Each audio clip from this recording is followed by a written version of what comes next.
қанша мұсылман болсақ та, қанша иманды болсақ та, мемлекетшіл болуымыз керек. Алла тағала бізге мұсылман болыңдар деді. Араб болыңдар, түрік болыңдар, парсы болыңдар деген жоқ.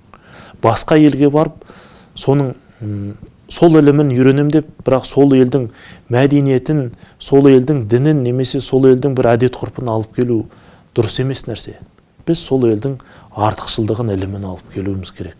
Өйткені біздің өзіміздің тіліміз бар, өзіміздің дініміз бар, өзіміздің дәстүріміз бар. Еш халықтың алдында ұялмай көрсетіп оқып бере алатын тарихымыз бар. Біз өзіміздің ішкі болмысымыз бар.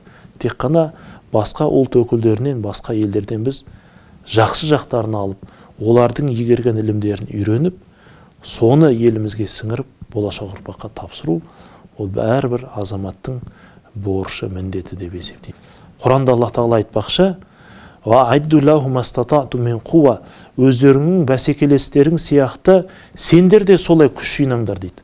Сондықтан мына әлемдік жаһандану дәуіріндегі технологиялық дамуларда, ғылымның, ілімнің шарықтаған уақытында біз де қалыс қалмай соны үйреніп, басқа елдерден барып соны алып келіп, елімізді, жерімізді көркейту, өркендету, ол біздің әрқайсымыздың жаңағы парызымыз, әрқайсымыздың болмысымыз.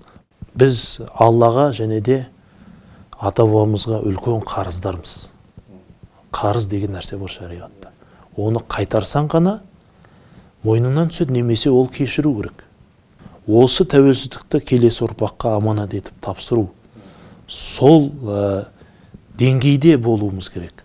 Сол деңгейде жұмыс жасауымыз керек. Сол деңгейде біз отаншыл, мемлекетшіл болуымыз керек. Өзіміздің елтаңбамыз бар, өзіміздің желбіреген көк туымыз бар. Оған құрметпен қарауымыз керек. Ол нәрсеге құрметпен қарамау, ол ширк, ол бидғат деу, ол нағыз адасушылық. Өйткені пайғамбар саллаллаху алейхи ва саллямның заманында әр тайпаның өзінің рухын көтеретін ұранды әні болған. Пайғамбарымыз оған үндемеген. Әр тайпаның өзінің белгісін көрсететін туы болған. Пайғамбарымыз саллаллаху алейхи ва саллям оны қолдаған. Сондықтан бұл нәрсе Құранда Алла тағала айтпақшы: мен сендерді бір әкеден, бір анадан жараттым, тайпа-тайпаға бөлдім, бір-бірлеріңді тану үшін деген аятта әрқайсымызды бір ерекшелеп тұратын белгілер ол. Біз де бір Құдай тағаланың жаратқан халқы, ұлты екендігімізді дәлелдеп тұратын бұл шынайы болмысымыздың белгісі. Әр ұлт қып, ұлыс қып жаратқан Алла тағала.